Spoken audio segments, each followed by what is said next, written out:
Hi guys. This is a weird way to teach, isn't it? I am sitting in Missouri at my dad's house. He's still in the hospital, but I just didn't want you to go any farther and not keep up my side of the bargain here. So I thought I can do this. We can just do a little video and I'll kind of teach you and know that I will be back. I will definitely be back next Tuesday. He's doing better, but he's still struggling a little bit. My dad is. So anyway, I just need to stay this week and then things will be better and I'll be able to leave with a good conscience. So with that said, let's talk about skull. I gave you kind of that practice quiz. I know that it had some stuff on there that you haven't had yet. We just kind of touched on it when I reviewed it or went over the beginnings of all of this. So now let's really talk a little bit about skull. So to get started, I'm going to want you, if you need to pause this, you can. Bring up the cranium positioning PowerPoint, and that's a big one. There's a whole lot on there, so it might take a little while to load because I'm gonna really talk about Caldwell's today. So if you need to pause this right now, go ahead and bring up the PowerPoint because I'm gonna be looking here and looking back and forth at it because I've got it up on my computer. I feel like we're living in 2017 doing it this way, huh? So anyway, pause it if you need to, and then turn it back on because I'm gonna launch right into talking about Caldwell's. So pause. All right. And then here I am if you're turning it back on.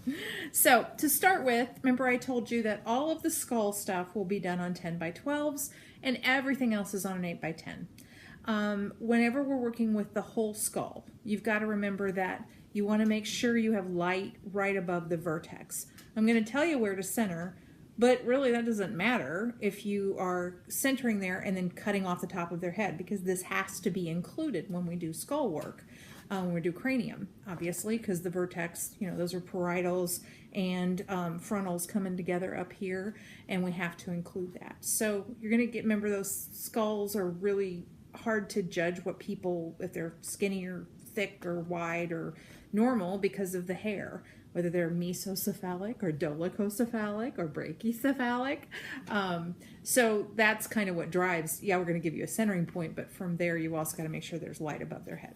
So that said, the Caldwell's, that should be your first page in your notes, are the PA axials, right? So we're just saying we want them either prone on the table or upright at their upright bucky in a PA position. Because we're going to do both the PA and the AP, especially for your whole head, because the frontal bone and the occipital bone are real important to see if we've got fractures there. And your skull is so thick you don't get the detail on the occipital if you're PA and vice versa.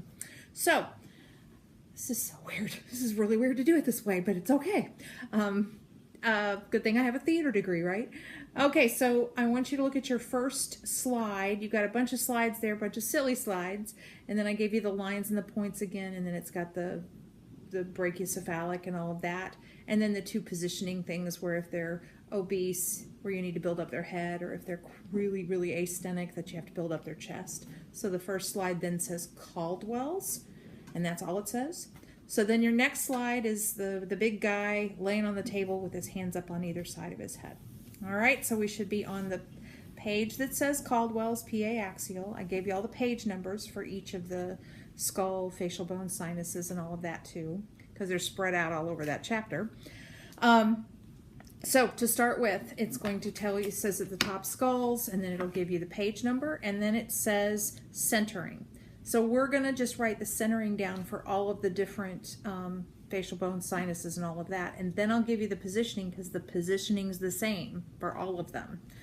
So what we will do where we're going to center, this is what you need to write down, you will center so that the central ray will exit the patient's nasion for skull, facial bones, and sinuses. So if they're prone, central rays coming in through their head, you're going to want that, be able to picture that central ray is going to exit the nasion. So in other words, where is it exiting on their head? Is it exiting up here through the glabella, through here, acanthion? For those three, it will exit nasion. So write that on the first part. And then it says orbits. And you're going to hear me say this 100 times. Orbits is orbits. Meaning anything that we do for orbits, the central ray will exit the orbits. And whenever we're talking about where to center and what we're doing, it's just always going to be through the eyes or somehow involved with the eyes. So if you look at it, if you go mid-orbit, that's basically nasion. So for Caldwell, you can mentally think most of the time the central ray exits the nasion. Okay? So you would have nasion on all of that. Now you should be down to, we're going to talk about perpendicular central ray, modified Caldwell, and then the 30 degree. So we should be not to positioning yet. You should have a place where it talks about Petrus ridges. So that should be the next part of your notes. If not, I'll go slow and you can add that. So we have some choices on these Caldwells, because remember I told you, depending on where I want, if you stick your fingers in your ears, those are the Petrus ridges. And so if I jammed my fingers through my ears and I could bring it into midline, if my head's tilted just right, the Petrus ridges would be right through the middle of my eyeballs. If I tilt my head a little bit, now they're going to be in the lower part of my eyeballs. If I tilt even farther, those Petrus ridges now would be below my orbits, and then you can just continue the more you angle the head. Instead of angling the head, we're going to angle the tube. So that's what, it's the same thing, I'm just angling the tube instead of the patient doing this. So for all of these, they're PA. If we have a perpendicular central ray, that's called the original Caldwell, okay? So if it says original Caldwell, write the perpendicular sign, meaning there's no angle to the tube. And the Petrus ridges will fill the orbits, okay? They're going to be, remember I kind of showed you that on the x-ray, and I'll show it to you on the, you'll see it in the PowerPoint in a second. But it'll completely fill. They'll be in the middle of the eyeballs, in the orbits. And the orbits kind of look almond-shaped. They're not big and round, they're kind of almond-shaped. So the whole thing looks a little weird. We typically don't do just a plain original Caldwell. We do a modified, which is a 15-degree caudded angle, okay? So we're going to angle that tube 15 degrees. So what do you think it's going to do? Where do you think those Petrus ridges are going to go? So if you stick your fingers in your ears and you tilt your head a little bit, it's going to put those Petrus ridges in the lower 1/3 of the orbits, okay? Lower 1/3 of the orbits. So perpendicular original Caldwell fills the orbits with Petrus ridges. The modified Caldwell, the 15 degrees caudded, will put the Petrus ridges in the lower 1/3. All right? I'm not going to say it again. I know I love to repeat and repeat and repeat. But you got those two. All right, then the third thing that happens, where I worked in Missouri, our radiologist, for some weird reason, wanted a 23-degree caudded angle. It's not even in the book. It's just you're just a Caldwell and you're angling more. It put the Petrus ridges right below the orbits. You don't have to write this down. I'm just wanting you to realize that the more you angle, it keeps moving those Petrus ridges down. So what you probably have seen, remember I told you about when do you do a Caldwell often, and that is when you're looking at the orbits for screening for an MRI to see if there's any metal in the eyes. So typically for orbits, we're going to angle 30 degrees caudded. There's not really a name for that, like original and modified Caldwell. It's just saying I'm angling 30 degrees. And the purpose of that is to move those Petrus ridges all the way out of the orbits. I want those completely clear. I don't want anything in there so that nothing's obscuring the radiologist's ability to look for little teeny tiny, but I like to do that, don't I? Little teeny tiny pieces of metal. So, because we don't want to suck that out of their eye in the magnet, that would suck. So 30 degrees caudded is going to put the Petrus ridges kind of right through the maxillary sinuses, okay? So no angle fills it, 15 degrees caudded, lower 1/3, and then 30 degrees, we're going to jump. We're going to make a jump and put it all the way down here, okay? So it'll be right through the maxillary sinuses, because what we're interested in is clear orbits so that we can screen for any of that metal. All right, so look at me here and then look at your screen. I've got the PowerPoint up, so I want you to look at that. So if you look at the very first picture, it shows you doing the original Caldwell on the table, but I want you to look at the next slide, and it shows you the original Caldwell.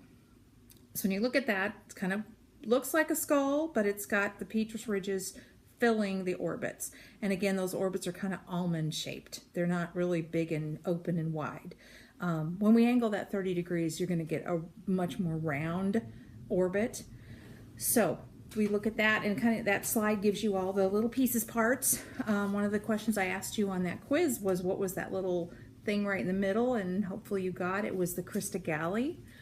Again, why do we care? That's where the brain attaches, so it doesn't slosh around in your head. If I say that, I know you always remember it. So then the next slide shows the modified Caldwell. On that one where it says modified Caldwell, I want you to look at what the little drawing is, because those drawings are out of Merrill's, and I will use those to test you. I'll put that drawing on there and say, what is this?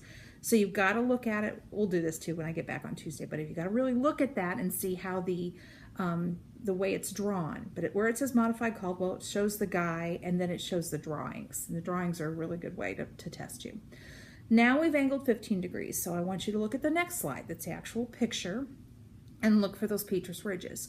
And you might be struggling to find Petrus ridges right now. Don't freak out about that. We're going to look at, as you know, I will make you look at 100 of these films, so you'll get good at this.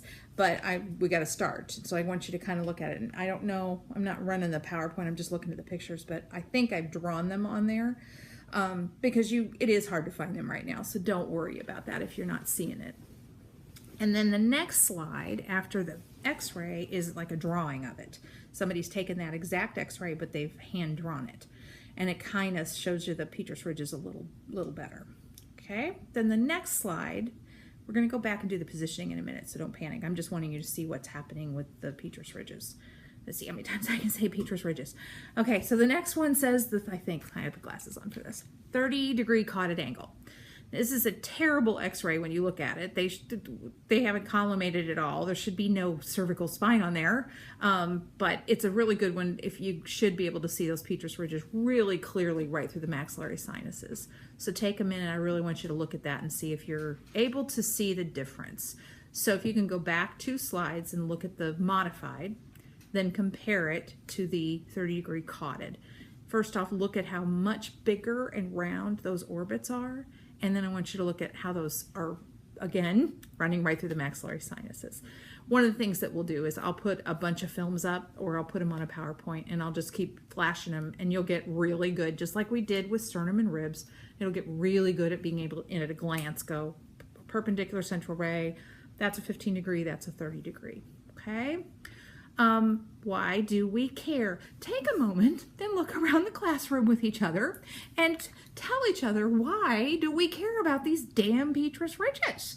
Why do I go on and on and on about them? Hopefully you're seeing why we care. They're so big and chunky, they're just in the way of everything, especially when we're doing those pre-screening for MRI. So hopefully that makes sense. Has everyone looked around the room and talked to each other about this? Again, I don't know if you're going to watch this by yourselves or if you're going to watch it up on the screen. I'd be anxious to hear how this goes. All right, so that's kind of the overview of those Petrus ridges. Okay, so now we should be down to positioning on your act. Go back to your sheet that we're filling out. We should be to the positioning part. Okay, so to start with, I've already said, write it if you need to, but I think you're getting it. The patient is prone. So, man, I'm just looking at myself. I look terrible. Sorry, it's about 11 o'clock at night. So just know that I didn't really get myself made up for you. I'm so glad it's you guys and nobody else. So the first thing that happens, if you're doing them on the table, you're going to lay them prone. And if you look at that first picture, you see that they brought their hands up on either side of his head because he's laying on his forehead, and believe it or not, you lay there long enough and you get a big red dot there. So putting their hands up on either side of their head will ease some of that pressure. They can not totally rest their weight on their head. So they are prone. Now we get into the OML thing and the IOML, and why I just made you go on and on about learning that, because we're going to use that line. So look at that picture and you'll see, and they've drawn the OML. So what is the OML? Discuss amongst yourselves. It's the orbital meatal line, and that is that line from the outer canthus to the EAM. So what I'm wanting you to understand is, when you put them down on the table, we're going to put them, what you're going to write on your sheet, their forehead and their nose are touching. Their chin is tucked, okay? And it'll give them a double chin. So the forehead and nose is tucked, and you're going to adjust them enough so that that OML is perpendicular to the table, So it's the yes movement, okay? In other words, I'm wanting you, I don't want them like this, because the OML is not perpendicular, but you got to adjust them enough, and sometimes you got to tuck their chin up even more. Their nose sometimes isn't touching, because we want the OML perpendicular to the IR. So look at the picture, because it's got a good one for you. So whether I'm doing that on the table or up at the wall bucket, because when you're doing sinuses, you got to do it erect, right? Remember the air fluid thing? If they've got a bunch of fluid in their sinuses, again, punched in the face, and they got blood in their sinuses, we got a fluid falls, air rises. So I've kind of got a weird picture on the one that says modified Caldwell. It's an upright, but I've just laid it down so you can see what that looks like. But we can do that. We can do skulls at the wall bucky. There's never a problem doing any skull work or anything on the table or at the wall bucky. And a lot of times if they're hurt, we're not going to lay them down. So you can do them at the wall bucky. Anyway, back to positioning. So they're prone, OML is perpendicular. And that is true for any Caldwell that you do.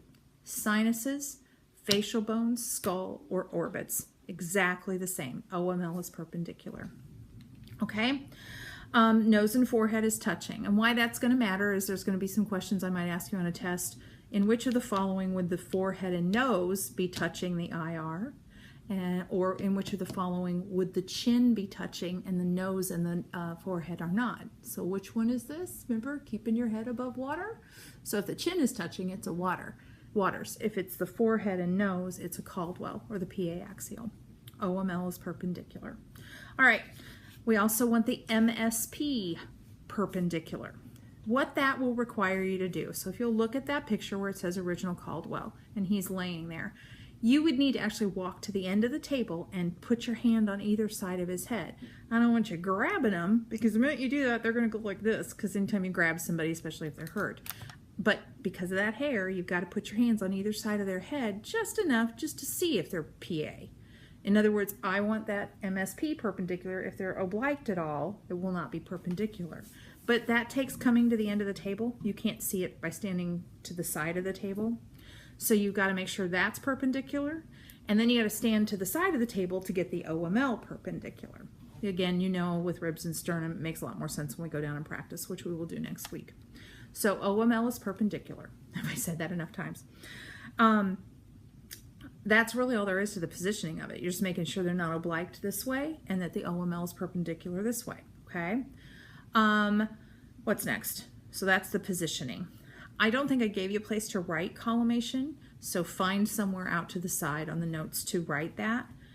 For skull, for collimation, you're going to leave it open end to end. I want it lengthwise because I want to have it, make sure I've got light up above. So 10 by 12 open lengthwise. But you're going to collimate side to side and cut off their ears. And what it is when they're on the table or at their wall bucky, you've got a little bit of light out here. There's no reason to have that. So you'll see the shadow.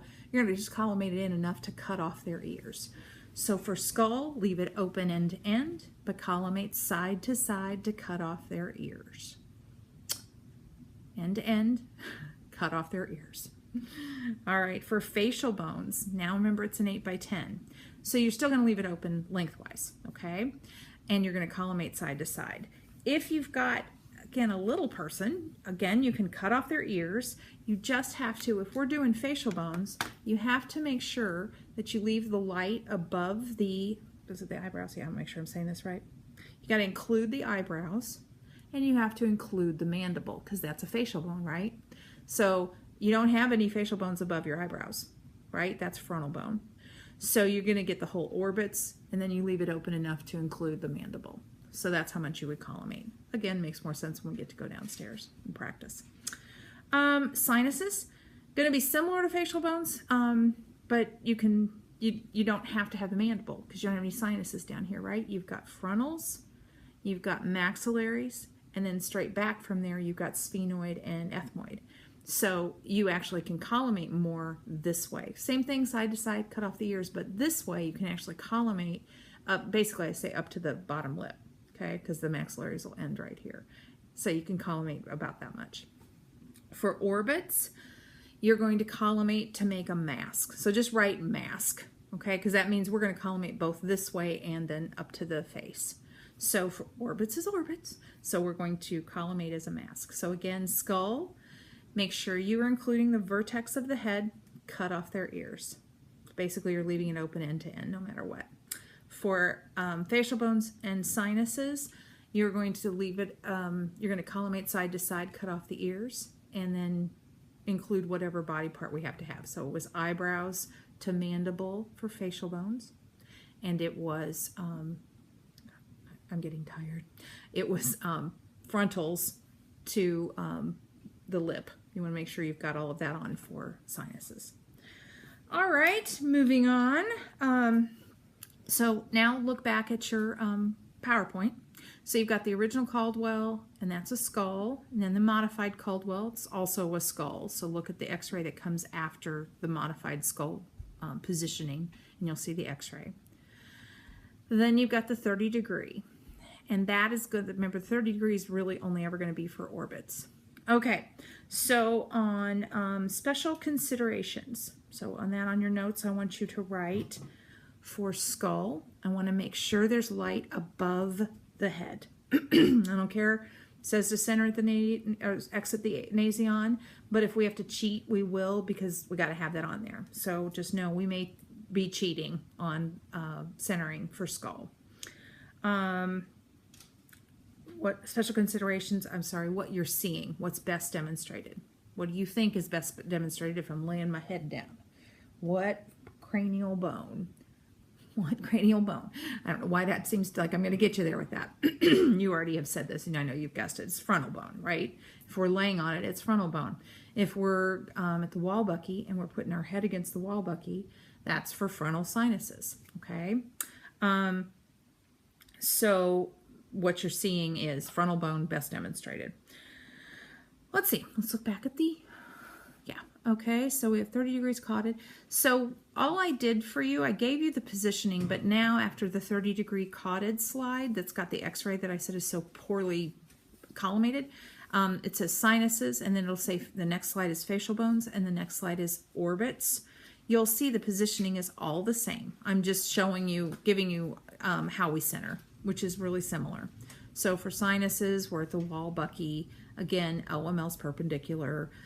Facial bones, you can, it doesn't matter if you do those wall bucky or laying down. You can do it either one, and he's laying down, and it's again, he's OML is perpendicular.